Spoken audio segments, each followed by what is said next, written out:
Dick was Bruce's ward. I've spoken about this in other videos, but for purposes of this conversation, wardship denotes a legal relationship between an adult who has guardianship over a child, but that legal relationship is severed once the child grows up. This is in contrast to adoption, wherein a legal relationship is maintained throughout their lifetimes. There's a lot of reasons for that, but like the too long don't read is that there is no world in which fun-loving, bachelor, dilettante Bruce Wayne is given full custody of a child.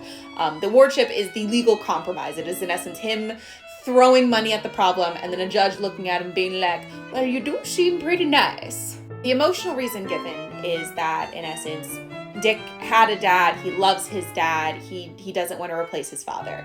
And that is something that Bruce has always respected. It is worth noting that this conversation was had when Dick was 12 and super grieving and was never really revisited, but for better or for worse, that's the reason. And this remains the status quo pretty much up until Jason is adopted.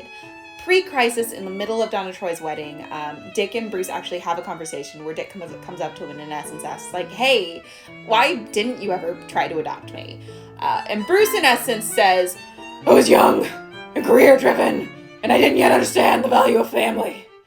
And now you're a man. Batman can't adopt a man. And this conversation is super important. So important, in fact, that it has survived multiple reboots. And this is the conversation that actually gets thrown in Dick's face in the wake of Jason's death.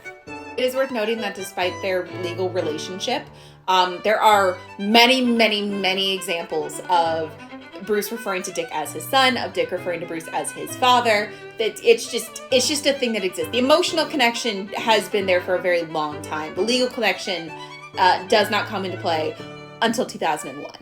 And in 2001, issue 17 of Gotham Knights, that is when Bruce presents Dick with the legal paperwork that would formally adopt him, that would actually give them that legal relationship.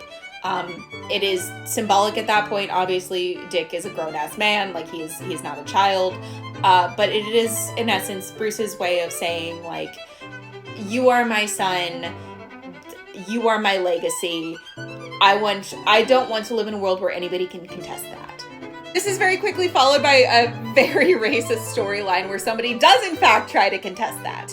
But as far as I know, the paperwork does go through after that storyline is resolved.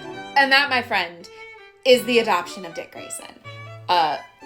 One small caveat before I sign off, I am unsure as to whether the Gotham Knights story is still canon, as to whether the paperwork is still canon. Within the last year, both Bruce and Dick have referred to each other as father and son, so the emotional connection at least is still there.